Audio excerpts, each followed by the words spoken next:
Bonjour, dans cette vidéo, nous allons voir une leçon sur les figures de style en arabe الصور البلاغية.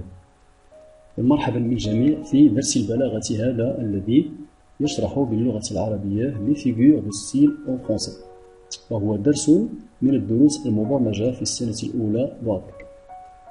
إذا قبل الشروع في شرح هذه الصور البلاغية لابد من التوقف أولا عند تعريف صغير للبلاغة.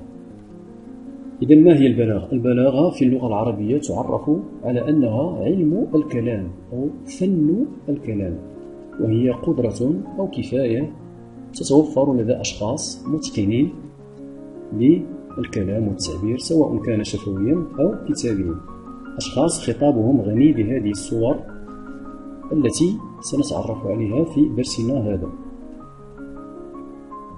والبلاغة تساهم بشكل كبير في إغناء الكلام. إذن البلاغة تغني الكلام والتعبير وتعطيه تنوعا وتكسبه جمالية. إذن البلاغة تساهم في إغناء الكلام وتنوعه وجعله جذابا وأكثر جمالية. ودروس البلاغة من شأنها أن تعلمنا البلاغة، وما أجمل أن يكون الإنسان ذا بلاغة أو بيان أو ذا فصاحة. إذن نشرح بهذا التعريف باللغة الفرنسية. Définition: la figure de style ou figure de rhétorique en arabe الصورة البلاغية est un procédé d'écriture par lequel l'écrivain ou l'orateur vise à obtenir un effet particulier chez le lecteur ou l'auditeur. إذن يقول هذا التعريف باللغة الفرنسية على أن البلاغة هي أسلوب يعتمده الكاتب أو الخطيب من أجل خلق تأثير لدى المتلقي أو لدى القارئ أو لدى المستمع. L'identification des figures de style et l'étude des effets recherchés sont des points clés de la compréhension d'un texte ou d'un discours. إذن لا يتأتى لنا فهم مضامين خطاب أو مضامين نص دون التمكن من فهم ما به من صور بلاغية. Les figures de style peuvent être classées selon qu'elles servent à comparer, remplacer, opposer, insister ou exagérer, atténuer, etc. إذن les figures de style هي كثيرة، الصور البلاغية يعني كثيرة ومتنوعة، وقد تم تقسيمها إلى مجموعات، لأن منها ما يفيد التشبيه والمقارنة، منها ما يفيد التعويض، منها ما يفيد التضاد، منها ما يفيد المبالغة، منها ما يفيد تليين الكلام إلى آخره. Un figure d'analogie. الصور البلاغية التي تهتم بالمقارنة أو التشبيه. La comparaison. التشبيه. La comparaison rapproche à l'aide d'un outil de comparaison comme tel, etc. deux termes appartenant à des domaines différents mais ayant un point commun. إذن التشبيه هو علاقة شبه موجودة بين عنصرين، مشبه ومشبه به، يعني اشتبه في شيء أو تشابه في شيء أو بينهما قاسم مشترك. exemple مثلا ce garçon nage comme un poisson. مثلا الطفل يسبح كالسمكة. إذن هذا تشبيه وعناصره هي le comparé المشبه ce garçon et le comparant un poisson مشبه به, et les deux sont liés par un outil de comparaison. والرابط بين الاثنين هو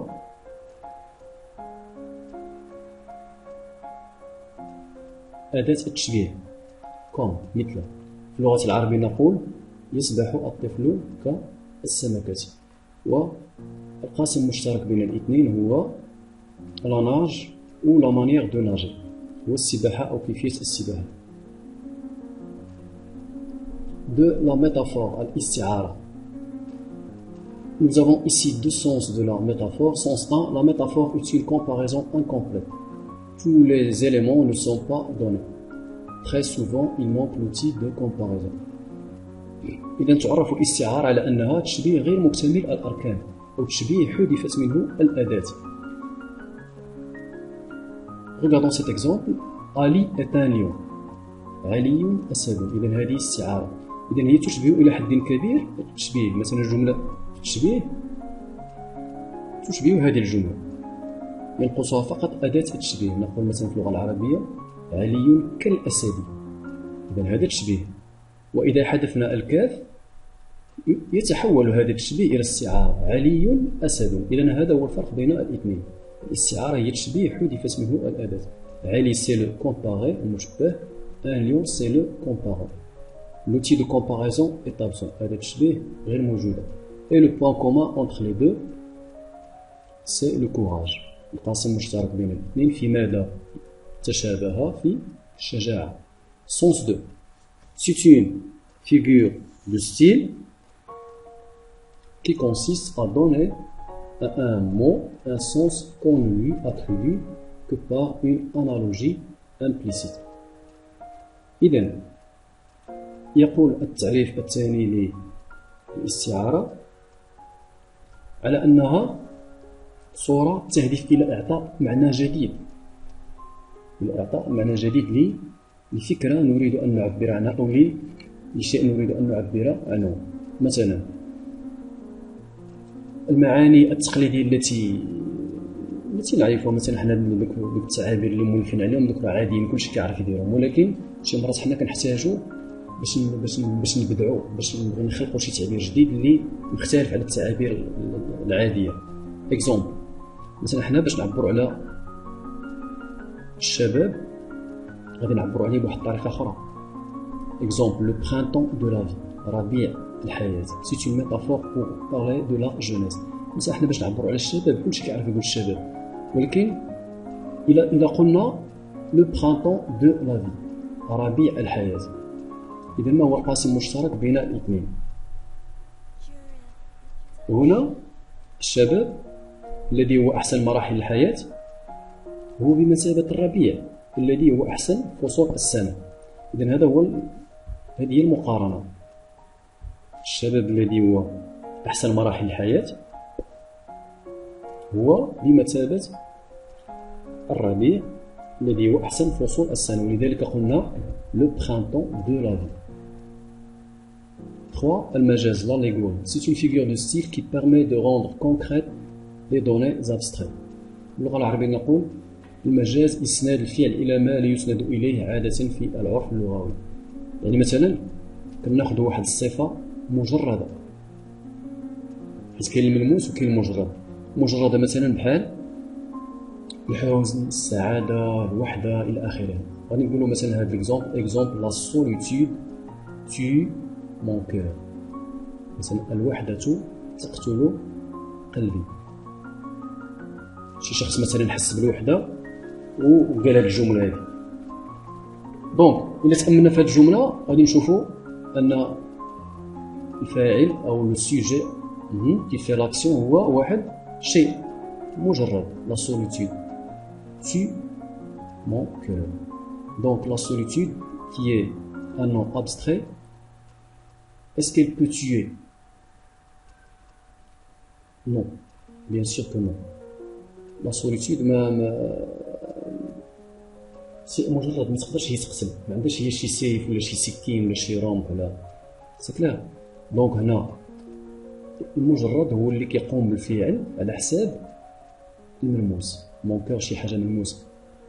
دونك هذا هو المجاز.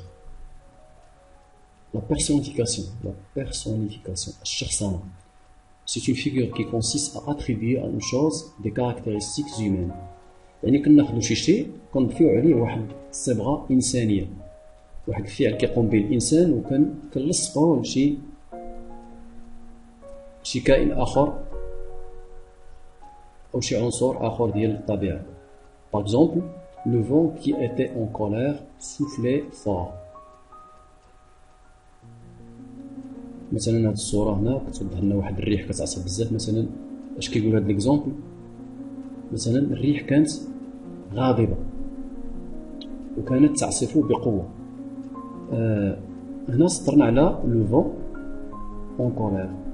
لا كولير أو الغضب إذا هو صفة من صفات الإنسان. ميمكنش نقولو على أن الريح غاضب. داكشي علاش هنا عندنا بيرسونيفيكاسيون. لو فون كي إتي أون كولير سوفلي فور. Passons aux figures de substitution. أو صور الاستبدال أو التعويض. يعني واحد الصور بيانية اللي الهدف منها هو التعوض. مثلا حنا باش نعبروا على شي فكرة بأسلوب عادي كلشي كيعرفو، كنحاولوا نعوضوا ديك التعابير ديالنا بتعابير أخرى، والمعنى في الأخير غيكون هو. La métonymie. باللغة العربية نقول المجاز المرسل. C'est une figure de style qui consiste à désigner un élément par un autre élément, ayant avec le premier une relation logique. Le tout remplace la partie. La métonymie. مثلا كنبغي نعبروا على شي فكرة ولكن كنطلقوا من العام للخاص أو من الكبير للصغير. ديما كيكون ما يسمى ب le contenant ou le contenu. مثلا هنا la salle exemple applaudit pour dire les spectateurs applaudissent. القاعة تصفق. إذا القاعة لا تصفق لأن القاعة جماد، ولكن هذا تعبير المراد به هو من في القاعة، والجمهور الموجود في القاعة هو الذي يصفق. إذن القاعة هي الكبير، القاعة هي التي تضم الجماهير. إذن استعملنا الكبير هنا باش ندلو على الصغير، واستعملنا العام باش ندلو على الخاص. حتى في الدارجة كنقولو بحال هاد التعابير. مثلا البير، مثلا شي بير فيه الماء، مثلا كنقولو هاد البير حلو. المراد بها او المعنى المراد بهذا التعبير هذا البير حلو هو ان الماء ديال هذا البير حلو، ولكن حنا انطلقنا من العام للخاص. دوزيام اكزومبل جي اشوتي سو بالزاك. مثلا انا مشيت شريت واحد كتاب ديال بالزاك، و نشوفوا هذا التعبير هذا جي اشوتي سو بالزاك. بالزاك هو واحد الكاتب فرنسي معروف. بوغ دير سو رومان دو بالزاك. مثلا انا باش نقول شريت هذا الكتاب ديال بالزاك، قلت غير شريت هاد بالزاك. فوالا، يعني انطلقت من العام للخاص. فوالا، دونك هذا هو لا ميتونيمي. لا سينيكدوك. لا سينيكدوك هي العكس ديال لا ميتونيمي. إلا كنا في لا ميتونيمي كنطلقوا من العام للخاص، في لا سينيكدوك كنطلقوا من الخاص للعام. C'est une figure de style consistant à prendre la partie pour le tout, la matière pour l'objet, le contenu pour le contenant. La partie remplace le tout. دونك هنا هاد الجملة هادي اللي بالزرق كتلخص لينا هاد الشيء اللي قلنا. الجزء يعوض الكل. الجزء يعوض الكل. كنبغي ندلو على شي كل بجزء منه. اكزومبل voici une fleur que maman a cueillie. مثلا انت خطفتي واحد الوردة قدمتيها لشي واحد، قلتي ليه خذ، أو هذه وردة قطفتها يدي. هذه وردة قطفتها يدي. كان بإمكانك تقول ليه هذه وردة قطفتها أنا. دابا اليد هنا هي جزء من الجسم ديالنا كله. دابا خدينا عبرنا على الجسم ديالنا كله، أو أنا عبرت عليه بواحد جزء منه. داك الكل اللي هو الجسم عبرت عليه بواحد الجزء اللي هو لا مان، لا بارتي بور لو. Le costume bleu se dirige vers nous. مثلا هادشي كنستعملو بزاف في الدارجة ديالنا. مثلا كنقولو شي شخص كناديوه مثلا بشي عضو فيه ولا بحوايجو، ولا كنقولو مثلا اللحية. شي واحد مثلا عنده اللحية كنقولو مثلا اللحية هو جاي، اللحية مشى، اللحية سافر إلى آخره. علاش كنقولو بحال هكذا؟ مثلا هذاك الشخص كنشيرو ليه بواحد العضو منه. إذا من كنطلقوا دابا هنا من الجزء للكل، لا بارتي بور لو تو. بحال هنا دابا واحد المثال، لو كوستيم بلو سو ديريج فيغ نو. مثلا واحد الشخص لابس كوستيم زرق وجاي عندكم نتوما، جاي متجه عندكم، كتقول لو كوستيم بلو سو ديريج فيغ نو. هنا شنو عندنا؟ لو كوستيم بلو، هذاك الشخص هذا عبرنا عليه بالملابس ديالو، قلنا مثلا هو هذاك الكوستيم الزرق هو جاي، ولا داك الجلابه الزرقاء هو جاي، كنقولوا بحال هاد التعابير هكا في الدارجه. دونك لا بارتي remplace le tout. Et dernier exemple, combien coûte cette fourrure? Par exemple, انت مشيتي لواحد المحل باش تشري هاد النوع هذا ديال المعاطف، معطف او كبوط. اذا هذا الكبوط هذا النوع كنقولوا ليه فورور، حيت هو في هذا الجزء هذا كيتسمى فورور، هذا الفرو. ولكن حنا كل هذا الكبوط هذا كنقولوا ليه فورور. مثلا سولتي مول البوتيك قلتي ليه كومبيان كوت سيت فورور، مثلا قلتي ليه شحال الثمن ديال هذا الفورور، انت كان بامكانك تقول ليه شحال الثمن ديال هذا الكبوط اللي عنده الفورور، ولكن انت عبرتي على الكل بجزء منه فقط. وي دونك هنا لا ماتيير بور لو تو، لا ماتيير باش نسمعوا هذا الفورور هي اللي عبرنا بها على الكل. Une partie du vêtement désigne le vêtement dans son ensemble. الكناية.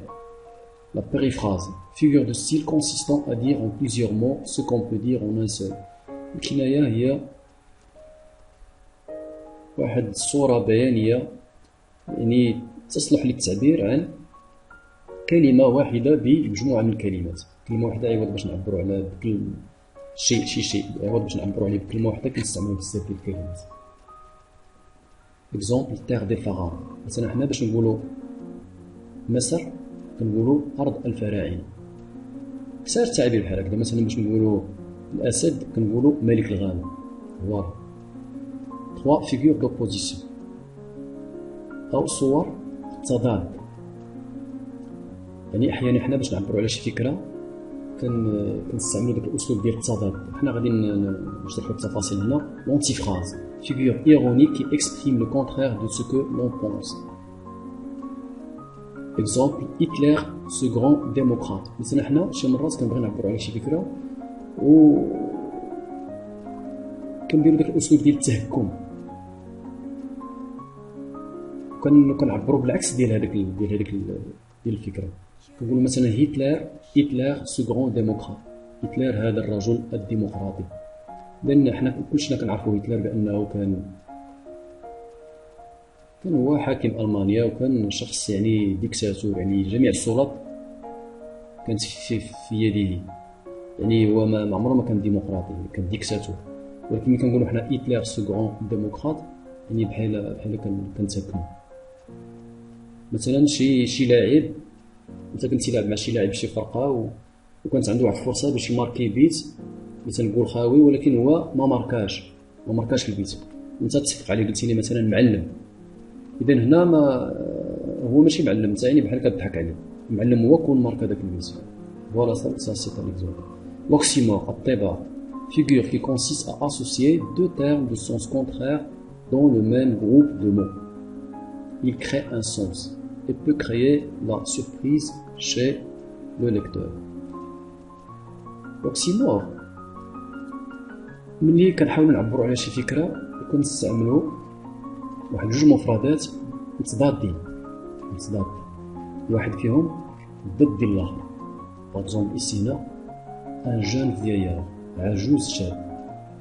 ما معنى عجوز شاب؟ مثلا واحد الشخص واخا تقدم في السن هو عجوز، ولكن مثلا دوك العادات ديالو باقي بحال شي واحد باقي جون، مثلا باقي كيمارس الرياضه، باقي مهتم بالمظهر ديالو، باقي ديما ضاحك، ديما كنقولوا ان جون فيايار. وهنا جون هي العكس ديال فيايار.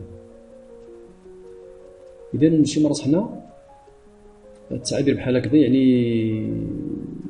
كتكون جديده، يعني كيكون عندها واحد المعنى وكتقدر تعجب لو ليكتور. داكشي علاش كنستعملوه. l'antithèse المقابله figure qui oppose très fortement deux ensembles de termes contraires. l'antithèse بحال l'oxymore، ولكن الفرق غير في التركيبه ديال الجمله. هنا كنديروا كلمه مع كلمه متلاصقين، وفي l'antithèse كنديروا جمله مع جمله متضاده مع جمله. exemple être ou ne pas être, telle est la question. هذا واحد البيت او واحد البروفيرب ديالو شكسبير. être غادي نسطرين عليها هي العكس ديال ne pas être، اكون او لا اكون، تلك هي المساله. Un autre exemple, père avare, fils prodigue. هذا واحد proverbe كيقول مثلا أب بخيل وابنه مسرف. هما بجوج متصادين. هاد الجملة أب بخيل ضد ديالها ابنه مسرف، يعني واحد الأب سقران شحال هو كيوفر، ولكن ملي مات جا واحد ولدو كاع داكشي اللي وفر داك الأب ديالو كلشي ضيعو. 4 figures d'amplification. L'hyperbole, التفخيم.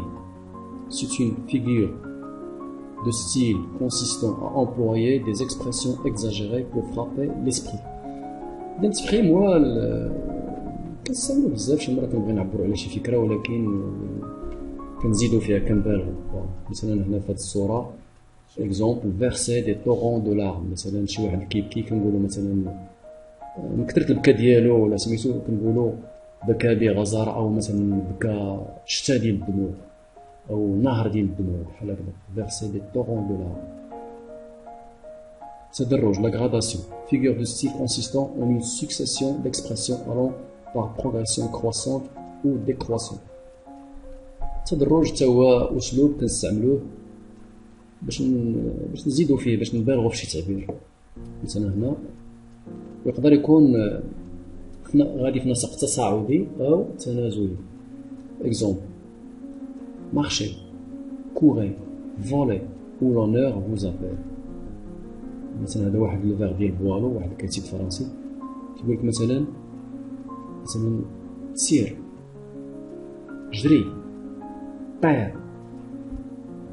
البلاصه لشي بلاصه اللي تلقى راسك انت فيها معزز مكرم، يعني سير ليها، جري، طير. يعني الا شفنا هاد 3 ديال لي فيرب هنا، مارشي، كوري، فولي، كنلقاوهم عندنا واحد التدرج غادي في واحد النسق تصاعدي بحال هكا. بحال التعابير كنستعملوهم ماشي. Figure d'atténuation. La litote. Figure qui consiste à suggérer quelque chose sans le dire clairement. مثلا شي مرات حنا كنعبروا على شي فكرة لشي شخص على حسب طبيعة علاقتنا به كيفاش دايرة. مثلا كاين الشخص اللي زعم عليه ولا صاحبك، يعني عادي كتقول ليه، كتعبر بطلاقة بعفوية. وكاين الشخص اللي مثلا انت كتحشم منه ولا كتخاف منه ولا عندك منه حذر الى اخره، يعني كتعبر على الفكره ديالك ولكن بواحد الطريقه يعني ملتويه شويه، ما دايراش. اكزومبل: je ne suis pas mécontent de ton travail. مثلا شي واحد يعوض باش تقول له انت انا راضي على العمل ديالك، راضي عليه، لا يعطيك الصحه. كتقول ليه انا ماشي مقلق من العمل ديالك، لا ماشي مقلق، انا ماشي مقلق من العمل ديالك. L'euphémisme. C'est une figure de style qui consiste à rendre une réalité moins brutale. Exemple: tu n'es plus gentil, pour dire tu es méchant. L'euphémisme هي واحد لا figure de style اللي كنستعملوها باش نلينو الخطاب، يعني باش الخطاب ديالنا ما يكونش قاصح يصدم شي واحد ولا يقلقو. كنستعملو شي تعابير شويه خفيفه باش ما تجرحوش، باش ما تصدموش. مثلا شي واحد يعوض انت باش تقول ليه انت قبيح، انت قبيح، اش كتقول ليه؟ كتقول ليه انت ما بقيتيش ظريف، انت ما بقيتيش ظريف اصاحبي. يعني هذا التعبير هذا احسن من الا قلتي ليه تجي ماشي، يعني يقدر يتقلق ويقدر ما يدير شي رد فعل. Voilà. Et enfin, merci de votre attention. J'espère que vous avez bien compris cette leçon et à une prochaine leçon, Inch'Allah.